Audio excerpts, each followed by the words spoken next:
will give the people of Earth an ideal to strive towards. They will race behind you. They will stumble. They will fall. But in time, they will join you in the sun. Well, perhaps the most anticipated movie of the summer is here now, and that, of course, is Man of Steel. This is the return of Superman to the big screen. Whether you wanted him or not, he's back. Of course, there were many Superman movies starring Christopher Reeve beginning in 1978.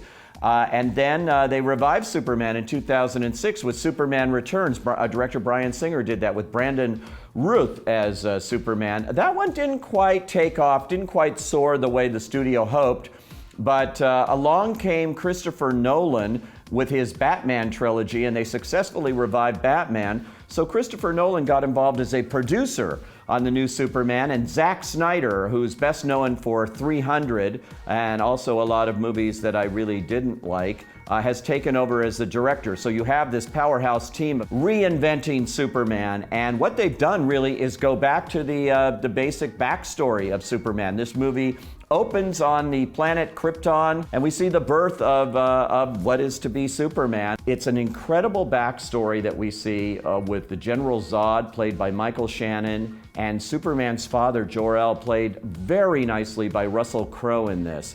And it's a big battle, and of course, Krypton, as you know, basically destroys itself. That's how the setup is for this movie, and it goes on really for about 40 minutes before we really get into the thrust of this Superman movie. You're the answer, son.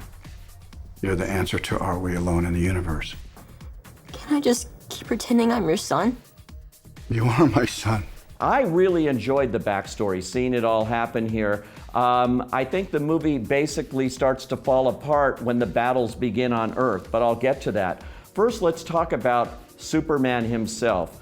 He's a terrific actor, Henry Cavill, and I think he brings a lot of gravitas and depth to this role. He's an English actor, and he does great as Superman. He's not the problem here at all. And as Lois Lane, Amy Adams is terrific casting.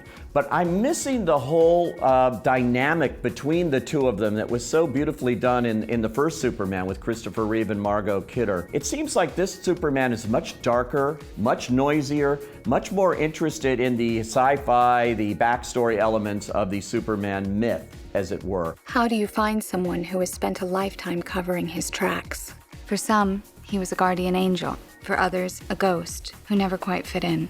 I think a lot of what happens here in these big battle sequences in the last hour of the movie are a lot like Transformers. It's a lot of shh and that and this and that with CGI special effects and not real character development in that second hour. I was really disappointed the way this movie turned from a very sharp character study of Superman and the Superman legend into a typical summer action, sci-fi, special effects extravaganza.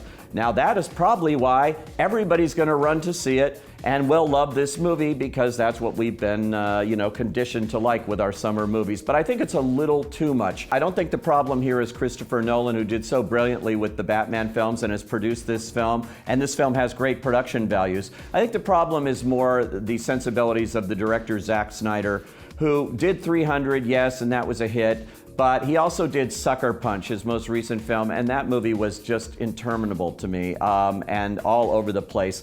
This Superman doesn't have a real tone to it. It's one movie at the first half and it's another movie in the second half. I'm not gonna keep you from going. I think it's gonna make $100 million its opening weekend.